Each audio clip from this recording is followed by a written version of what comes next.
Hi guys, well I've just got back from a 2,000-mile trip from the UK to basically France, Belgium, Germany, but in and out of France and Belgium, uh, in and out of France and Germany, and then up into the Eiffel area of Germany, back into Belgium. So I've done a few national park routes, and largely used the little back roads, side roads, mountain roads. I was through the Black Forest. So I've had a really good trip. And I did promise that I would give a quick overview of how the Honda CB500X performed. It's a 2019 model. It's been modified. It has the Rally Raid Level 2 suspension. It has Rally Raid racks, both side and rear. And it's got Hepco and Becker crash bars. I mean, there's a lot of other little modifications, but that's not what we're really looking into. It's more about how has the bike performed doing the trip that I did. A couple of thousand miles over about 11 days, camping off the bike. So visiting day by day, travelling day by day. 90% of the time on back roads, mountain roads, biking roads that we would know as good biking roads. But probably about 10% motorway or auto routes. And that includes the travel down from the north of the UK, the north of England, to Dover and back again at the end. So, firstly, how did the bike cope with the luggage that I was carrying? And although you might have seen other videos of the luggage, because I did a video on what I carried on this trip. But here's a picture really just to show you how it was loaded. And it's mostly soft luggage, both in terms of a horseshoe bag, you'll see the picture up there, and crash bar bags. So two crash bar bags, the horseshoe bag on the back, and a tank bag. And largely that was everything. So firstly, how did it perform with the luggage? Well, to be honest with you, you could not tell I had luggage on the bike. And probably to be expected, because my luggage will weigh less than a person would weigh if you were to carry a person on the back. And also with the level 2 suspension, the Rally Raid level 2 suspension, it firms everything up, particularly for off-road, but also for road use. So impeccable behaviour, fully loaded on any route, on any road, from motorway to the little hairpins in the southern Black Forest. Marvellous. There'll be loads of footage on that in separate videos, but absolutely tremendous. And fully loaded, the bike did those hairpins with ease. Absolutely great. From a point of view of the bike probably weighs just under a couple hundred kilograms with the adaptations I've done to it. And on normal roads, well, let's put it this way, on everything but motorways, it's impeccable behaviour. It's really good. Very talky, quick enough, responsive enough, and handles really well. And even the basic model handles well. It just handles a little bit better because of the suspension. So, how did it perform on the motorways and the fast auto routes in both France and Germany, and to a degree Belgium, but mostly France and Germany? Well, it's adequate. The bike's only, I think, 47 brake horsepower. So you know that this is not going to be a bike that will do fast speeds on the motorway. And actually, they've got lots of speed cameras around, lots of speed restrictions. So you can only do what you can do. Now, this bike has a little bit of vibration at around 6,000 revs. And also I've got 60/40 tyres on, the Mitas EO7s. So the semi-knobbly tyres, pretty good knobbly tyres. Great tyres, actually, very good tyres. So with that little bit of vibration you get with the bike, with the tyres, and possibly because of the extras that I've fitted, you know, the crash bars, I've also got a Rally Raid sump guard on, engine guard. There is a little bit of vibration at around, certainly at the 6,000 revs, but in terms of speed, anything much above 70 mile an hour, and it's a bit uncomfortable. It's okay for an overtake, but not for sustained riding. And that's only this bike. Every bike will be different, but for this one particular, anything much over 70 is not that comfortable. I'm getting a bit of vibration.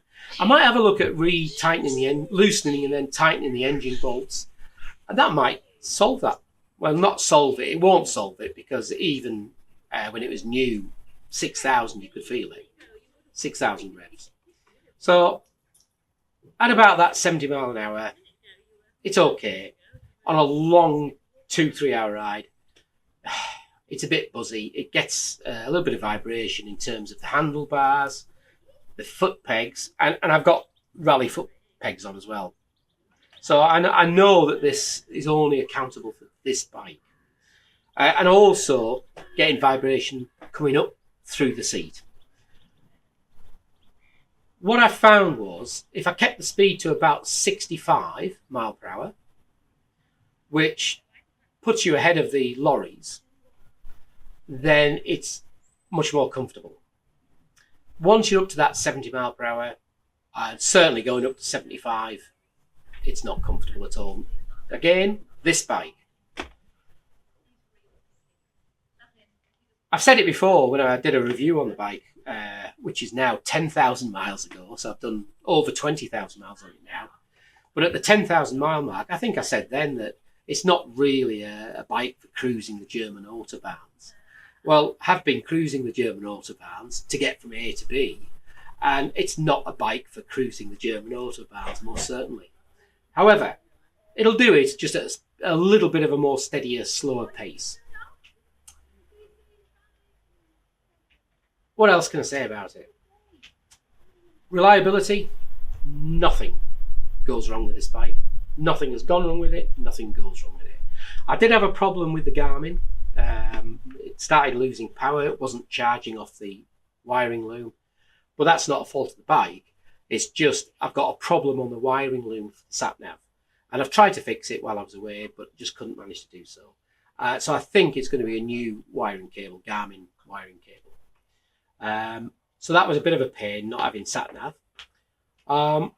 The other thing that, and again, this is just particular to me personally, I'm struggling a little bit to see to read the clocks. I can read the speed, but I can't read anything else, simply because I have to wear driving glasses, distance glasses, and even with my glasses on, I'm struggling to read the screens. It's just the nature of the fact it's a smaller bike, it has a smaller screen display, and it's no criticism of the bike, but I'm having a real struggle. So my wife is trying to see what I'm doing, and she managed to get herself. You might as well come and introduce yourself, because we got you as you went past. I didn't get You past. did. Yeah. Your legs, yeah. Come here. Come here. Come here. So, this is my dear wife, who's very, very good and helped to buy this bike. And what she doesn't want to hear is that I might buy another bike. Doesn't bother me. It doesn't bother her. Anyhow, so this is the wife.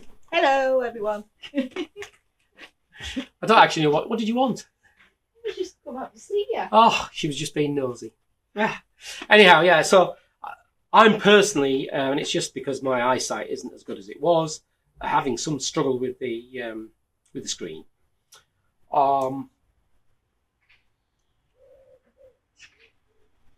controls on this bike, switch gear, very, very good. For me, everything's just right, but I've been riding it for 20,000 miles. So everything's natural for me. All just works. Fuel consumption. Normally for running around in the UK, the sort of camping and travelling I'm doing in the UK, I'll be getting around about 80 miles per gallon. A little bit more, a little bit less, depends on where I'm going. On this trip, on the autobahns, it was probably doing around about the 50, 55 to the gallon. And then on the, like in the Black Forest and all the back roads that I was on, the little roads, it was back up to the 80 mile per gallon. So it's pretty good for 80 mile per gallon, other than on motorways where the engine is getting pushed a little bit. Never used it in the dark, so lighting, I have no idea. It is a comfortable riding position on the CB500X, and I've not done anything to modify the bars or the seat. It's just right. The seat, I can ride all day, but I do have to get off and have a break. A lot of people say that the seat is uncomfortable. I don't find it so. The only time this seat got uncomfortable is on those motorways, German autobahns, doing that 70 mile an hour, where I'm getting the vibration coming through. From the point of view of looks, this bike's a tremendous looking bike for a small, basically a road bike. This has been modified. It looks a bit like an adventure bike, but it's not really, it's a road bike. But it'll do that off-road work for you. Even with standard tyres, standard suspension, you take this up a gravel track, on some paths, it'll be fine. I've done so before I did any of the actual adaptation of the bike. You might have noticed that I've got an aftermarket exhaust on. If you go onto the channel and look on the channel, you'll see a review of that on the channel. The really good thing about that is it's less bulky. Because the standard exhaust has a real good sound to it, and this has a good sound to it, but this aftermarket exhaust is less bulky. So, after all, I've said, would I do a long-term travel on this bike? Would I travel, say, for 3 months on this bike? And let's say through Europe, maybe towards Turkey, would I do that sort of trip for an extended period? I love this Honda CB500X. And 90% of the time, this is absolutely perfect for my riding, for my camping. Remember, this is just a personal view. For my camping, my riding, for my use of a bike, this is perfect. But it is lacking in having the longer legs to do distance, particularly on motorways. Now you'd say, well, you don't need to use motorways, and most of the time I don't. But sometimes if you need to get some distance in, you need to use a motorway. You could use the main roads, but you'll go through every town, or you'll go through the ring road of every town. You'll get stuck behind every tractor, every small lorry. Now that's not a problem if time is not a problem. Doesn't matter. On my last day, I took a back road from Ypres, where I stopped for my last night, to Dunkirk, where the port back to Dover. And I was stuck behind every tractor. Not stuck, but there was every tractor, every slow driver, every lorry or two, every little village slowing down. Wasn't a problem, because I'd given myself 4 hours to do an hour journey. So it was fine, it was relaxing, it was great. But you can't always do that, especially if you go and do some distance.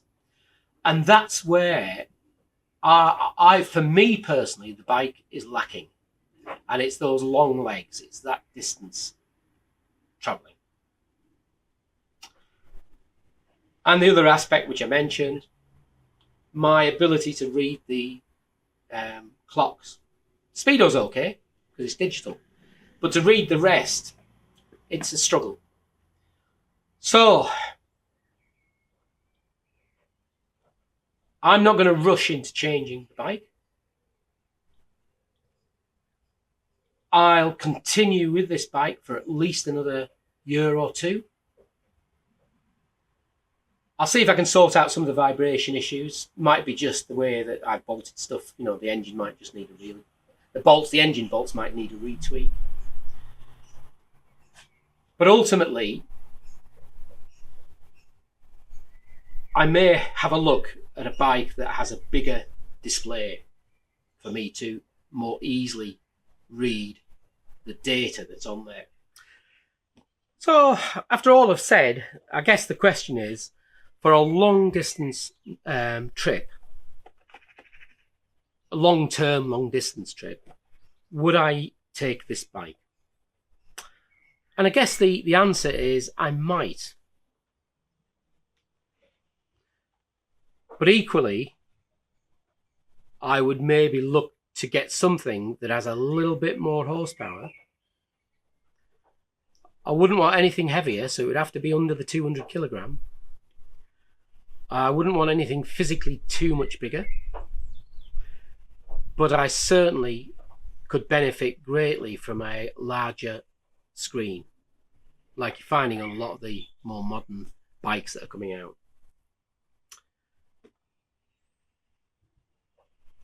It might even be that even if I decided to get another bike in a year or two to do a longer trip,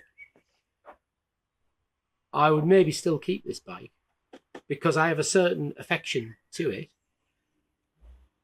And who knows, by tomorrow I might have changed my mind completely. Anyway, for what it's worth, that's my instant feedback on the couple of thousand miles travelling around Belgium, France and Germany. Interesting. Bet you didn't see that coming. Thanks for watching, guys.